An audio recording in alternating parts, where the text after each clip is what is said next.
Funding for Yale Cancer Answers is provided by Smilo Cancer Hospital. Welcome to Yale Cancer Answers with Dr. Eric Weiner. Yale Cancer Answers features conversations with oncologists and specialists who are on the forefront of the battle to fight cancer. This week, it's a patient's perspective on living with advanced breast cancer with Sandy Cassanelli. Sandy is the founder of the Breast Friends Fund and a patient of Dr. Weiner. Before we get into too many details about your cancer and what that's been like, just if you could tell us a little bit about yourself. Where'd you grow up? Where do you live now? And tell us a little bit about your family. So my name is Sandy Cassanelli. I live in Glastonbury, Connecticut. I grew up in Naugatuck, so I've known Connecticut my whole life. I am married to my husband, Craig, for almost 25 years. We own a business together in West Springfield, Mass. And I have two beautiful girls, Samantha, who is 21 and just graduated from University of Hartford and is pursuing her career in elementary special ed, and Amanda, who is 18 and will be going to Fairfield University in a couple of years to pursue a degree in business. So maybe we can start with just hearing a little bit about when you were first diagnosed with breast cancer. When was that? And how did that come about? I happen to know, not very old, so you were particularly young at that time. I was just about to turn 37 before when I got diagnosed with stage 3 breast cancer. I had bilateral mastectomy, 8 rounds of radiation, and 8 rounds of chemotherapy and 28 days of radiation, and was declared cancer-free. Were you surprised when you were 37 that you had breast cancer? Many people think that cancer is something that happens to much older individuals. Yes, I was completely surprised. I found the lump by myself, and I swear it wasn't there like the day before. And I wasn't eligible for a mammogram since that most people don't get mammograms till they're 40. So yeah, we were very shocked that at 37, I had this stage 3 cancer. And family history at all? My mom's sisters both had cancer, but they were older, so we didn't really think much of it. So that was when you were 37. And then, unfortunately, something happened not too long after that. Yep. So right before my 40th birthday, by pure accident, I was having some bone pain, but probably related to my radiation. And they found that my cancer had metastasized to my liver. And now I was stage 4, metastatic, no cure. And that was now back in 2015, is that right? 2015. And how old were your daughters then? My daughters were going into 3rd grade, my little one, and the oldest was going into 6th grade. And back then, I'm sure your doctors told you that when breast cancer comes back, it can be treated, but there usually isn't curative treatment. So what did that feel like, especially with your young family? Well, as you know, the statistics, and especially back then, were I probably had maybe 2 to 5 years tops. And that was devastating. I wasn't 41 for me to pass away that young and to not be able to see my daughters grow up. And it was just a tremendous blow to us as a family. And I'm just wondering, did you talk to your daughters about it back then? How did you and Craig, your husband, deal with that? We were always told to never lie to the girls, and we never did. We were a very close-knit family, so lying is obviously not an option. But we did, we were very careful on our verbiage. And, instead of taking it like in lumps, we took it like, okay, mom's going to start this treatment now. And if that treatment doesn't work, there'll be other treatments. But let's take this, day by day. And there's a lot more treatment options, and we're going to hopefully not be a statistic. So I often tell people that when they're dealing with a diagnosis like this, that sometimes their friends can be really helpful, and then there are some friends who don't seem to be as helpful, maybe because they find it so threatening, the idea that someone close to them has such a problem that they're dealing with. Did you experience that at all? Yes, absolutely. Some people came out of the woodworks that like and just rallied around us, and then people that were close to us seemed to disappear. And my husband always tells me, "Don't take it personal. It's that people just don't know what to say or how to deal with it. Um, so they just go away, I guess." Yeah, and I think in fairness to them, I think some of them just find it too threatening, too scary. This could happen to them, perhaps. Yes, I agree. And how is your family? Not just Craig and the girls, but your parents, your siblings.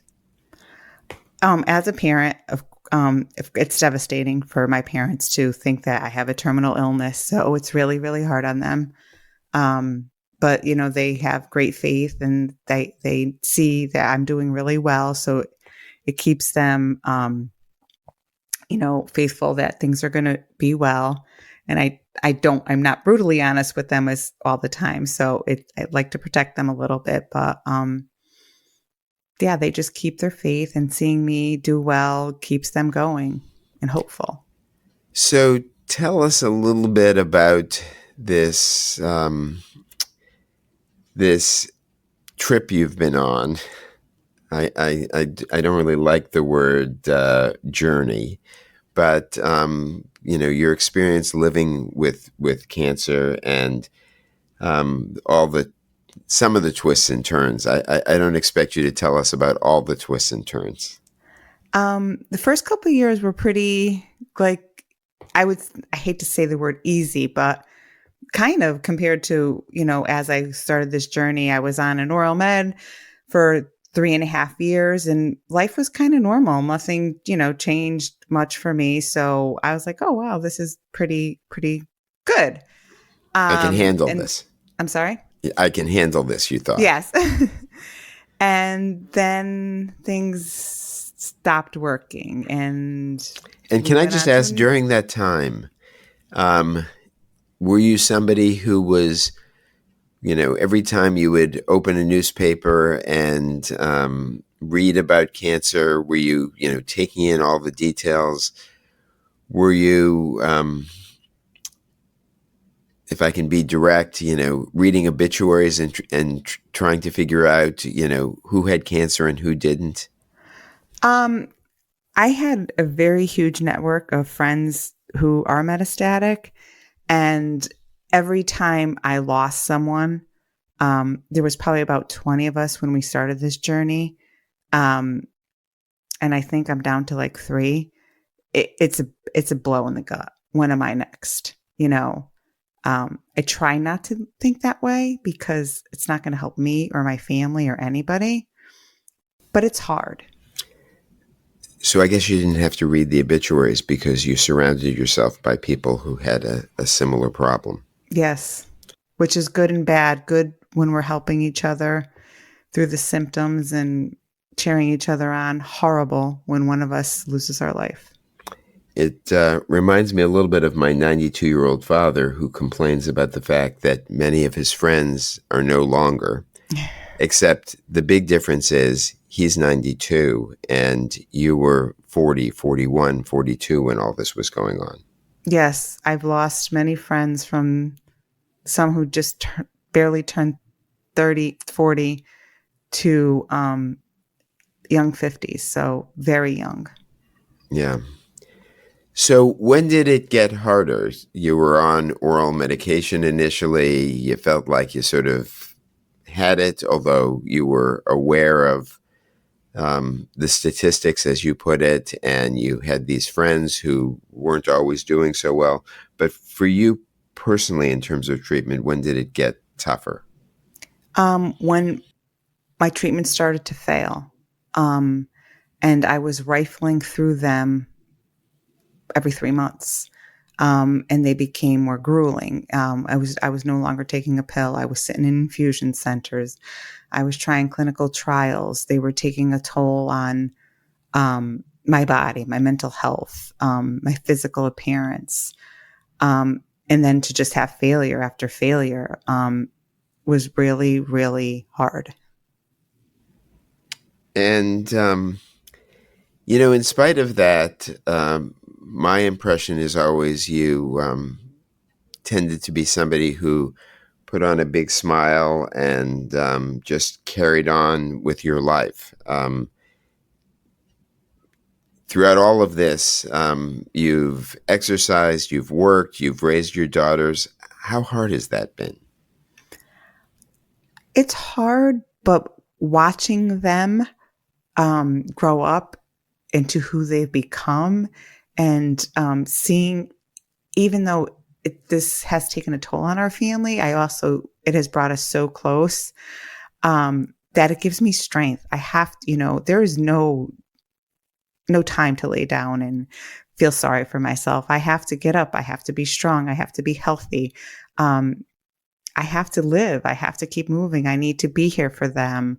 I want them to see, a happy mom, not a sad and sick mom. I want to, be an example to them that you can get through anything in your life if you just have the determination and strength and faith and move forward. And what's it been like for them? I realize that perhaps only they could answer that question, but you are close and they talk to you. And on a day-to-day basis, how's their life thinking about you and worrying about you? Or do they try not to worry about you? I think they try not to worry because I do put on a smiley face every day, and I get out of bed every day. And even if I'm not feeling that great, I push through and never try to show even if I don't feel well. So I think it's great, but they know. I mean, kids know their moms, mom knows their kids. And I could see if I'm not feeling great, the look of fear in their eyes. But, I tell them all the time, I'll always be honest with you. And they've been on this journey. They know there's a lot of ups and there's a lot of downs. So we really just try to celebrate the downs and really celebrate when the I'm ups. good, we do everything that we can, and we try not to talk about it a lot. But I mean, my husband always says it's Breast Cancer Awareness Day every day in our house. So yeah, I sometimes think of this as a little bit like surfing the waves, that you go up and you go down and you just got to hang in there. Yes, exactly. Yeah. Well, we're going to need to take a brief break for a minute. When we come back, we'll continue the conversation with Sandy Cassanelli and the experience she's had living with metastatic breast cancer, and talk about some of the other work that she's done over this time. Funding for Yale Cancer Answers comes from Smilow Cancer Hospital, where 16 locations across the region provide patients with individualized, innovative, convenient, and comprehensive care. Find a Smilow location near you at smilowcancerhospital.org. The American Cancer Society estimates that nearly 150,000 people in the U.S. will be diagnosed with colorectal cancer this year alone. When detected early, colorectal cancer is easily treated and highly curable, and men and women over the age of 45 should have regular colonoscopies to screen for the disease.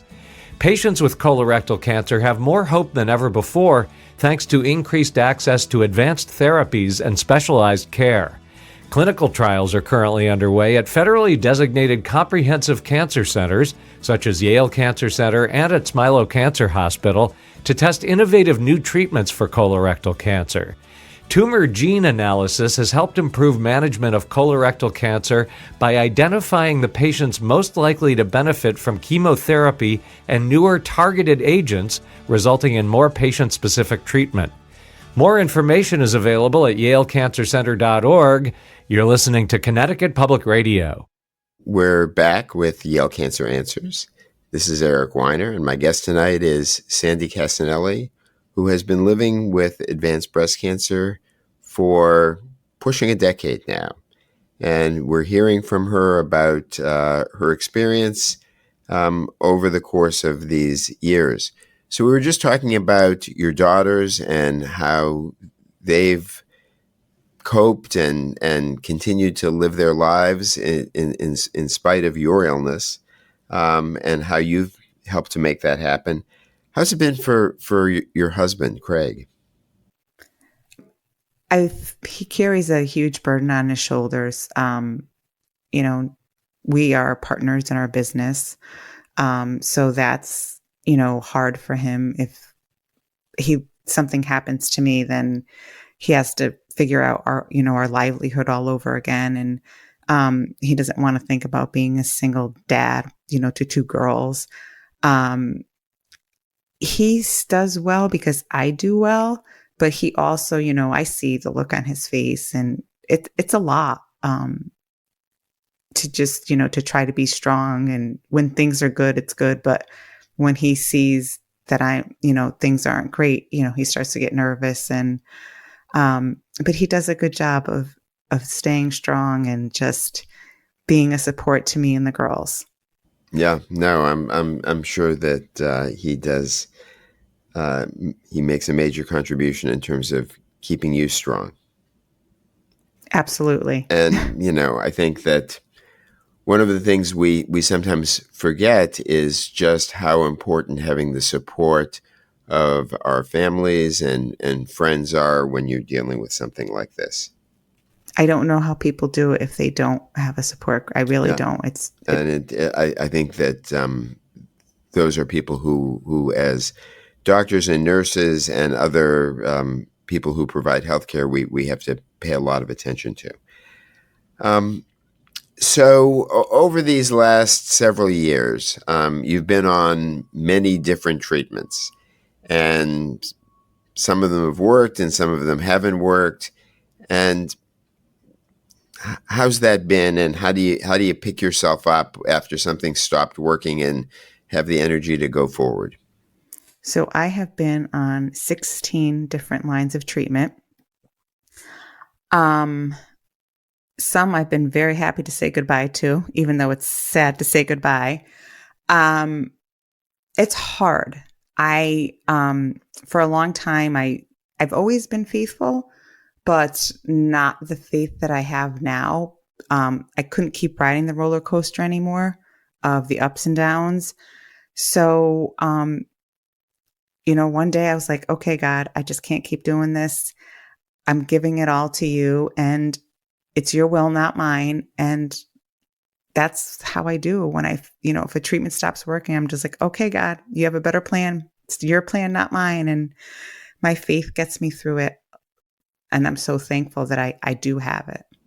No. I mean, I think that is absolutely the case. And so as I said earlier, I know Sandy because I'm Sandy's doctor, but I have watched her over these years and have been struck by that faith. And I will admit it's not a faith that I have always personally shared, but it's one that I totally respect. And Sandy, I think I've told you many times that it's for you that that faith, I think, is just ever so important. Yes, I agree. I mean, it works, and it's a part of the piece of the puzzle of living with metastatic breast cancer. But for me, it's a huge piece. Yeah. Yeah, no, different people find very, very different solutions.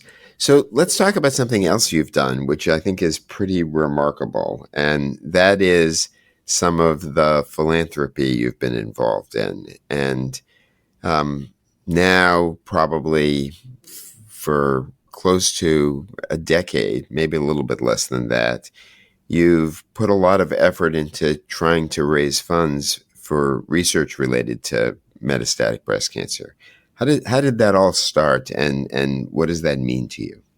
So we have been we love very charitable family. I love to give. I was always raised the more it's better to give than receive, and So that my aunts did have breast cancer, and we did know a lot of people with breast cancer. That's always been near and dear to our hearts. So we used to do a lot of stuff. But when I became metastatic, we started doing our homework. And we found out that most breast cancer organizations give about 7 to 10% to actually finding the cure for metastatic breast cancer. And that didn't sit very well with our family since we needed a cure. So we decided to start our own charity called Breast Friends Fund. And every single penny raised goes to metastatic breast cancer research. My husband and I fund any expenses that the charity entails. So, and every single penny that anybody gives goes to metastatic breast cancer research. And year to date, we're almost at $1.5 million. Wow. And I dare say you not only cover the expenses, but you personally invest a lot of time. Yes, it's him, I, and our girls. That's our team pretty much. People always say, like, do you have a board? I'm like, nope. And so it takes a lot of time, especially when we're doing a big fundraiser and a lot out of our family. But it gives us great joy to see the money that we're raising. And, hopefully we will find a cure someday. Yeah. And I can say that I've been very impressed with the way you've brought your daughters into this. And that experience for them must be pretty special. Yes, they they love it. They liked it more when they were little, of course, because they had more time. Now as they get older and they're going into their own lives. But as you've been to many events, you see, they're right up there with us. They know our friends and our supporters, and I could see the beaming on their face. It's hard for them because they get to, unfortunately, have to hear the stories over and over of our family, even though they live it. But I think it's one thing to listen to it.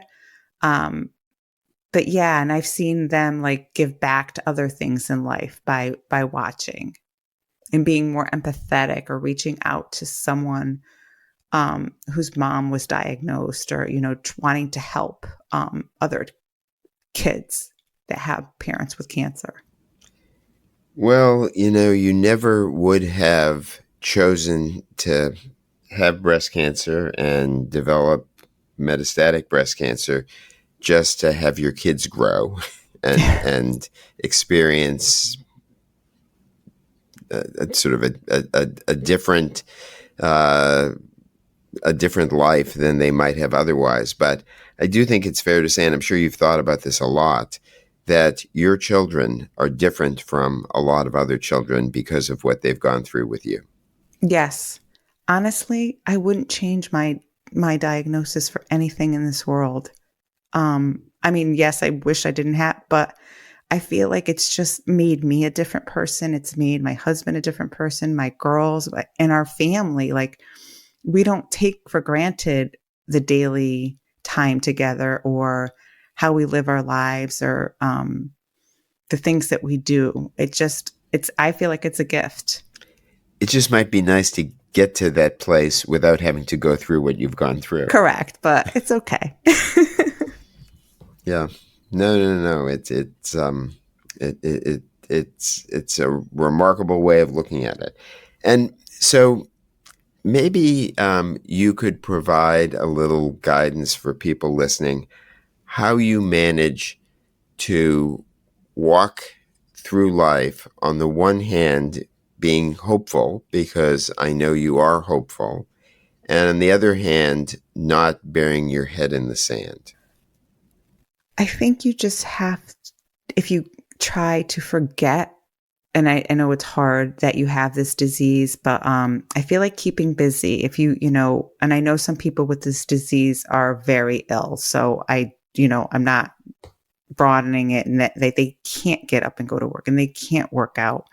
But I think trying to keep as much of a normal life. And while we're on this, just for 1 second, if I can interrupt. Yes. How far do you run or exercise every day? I work out at minimum an hour, probably an hour to 2 hours every single day. Yeah, no, I suspect that makes you feel good every day, and that it has contributed to how well you've done. I believe with my whole heart and soul, yes. I mean, even on the days where I was not well from treatments, I would force myself to get on that elliptical for an hour. And it also helped me mentally, like, okay, then I'm not sick if I can do this. So, just getting back for a minute, though, before I interrupted you, to this whole notion of living with the knowledge that you have a very serious illness that could take your life at some point sooner than most people would expect to leave this earth when they're your age. How do you deal with that and again stay so hopeful? I just, I work, I do my charity work, I spend time with my family and friends, and just try to live life like it's normal, with an appreciation that things can change tomorrow, but I try not to focus on it can change tomorrow, and to just really be present. And my faith just really helps me, because, I believe it's not my will, and I do what I can do, and the rest is up to God. And do you think you've gotten better with this over time? Does experience make it easier? Or does it make it harder because you've been through so much? Both. So yes, experience makes it easier because you learn to let go of a lot more things, but it gets scarier because when you rifle through 16 treatments, there's going to be an end sometime. Yeah, though I do just want to point out to our audience that research moves forward, that in the past decade, there have been multiple new treatments available for women with metastatic breast cancer, multiple new drugs that have been approved by the Food and Drug Administration. And the field is really changing, and changing pretty rapidly. And of course, the hope is that it changes rapidly enough so that we keep pushing it forward, so that for you, Sandy, there's going to be something there 6 months from now that there wasn't a year ago. Yes, and you and I have experienced that already with my current treatment. It's just months ago it got FDA approved. So, and other new treatments that I've been on. So yes, research really does matter. It is so important, and that's why we do Breast Friends Fund, because research needs money. So we're coming to the end of our time. I'm just wondering if there are any final thoughts or comments you have. One of my biggest things always is that people don't realize what metastatic breast cancer is. And, when I was diagnosed, people were like, oh, you have breast cancer, it's fine. You'll be fine. And I would like more of awareness of that. Metastatic breast cancer is terminal, and it can happen to anybody with a breast cancer diagnosis. Sandy Cassanelli is a metastatic breast cancer survivor and the founder of the Breast Friends Fund. If you have questions, the address is canceranswers@yale.edu, and past editions of the program are available in audio and written form at yalecancercenter.org. We hope you'll join us next time to learn more about the fight against cancer. Funding for Yale Cancer Answers is provided by Smilow Cancer Hospital.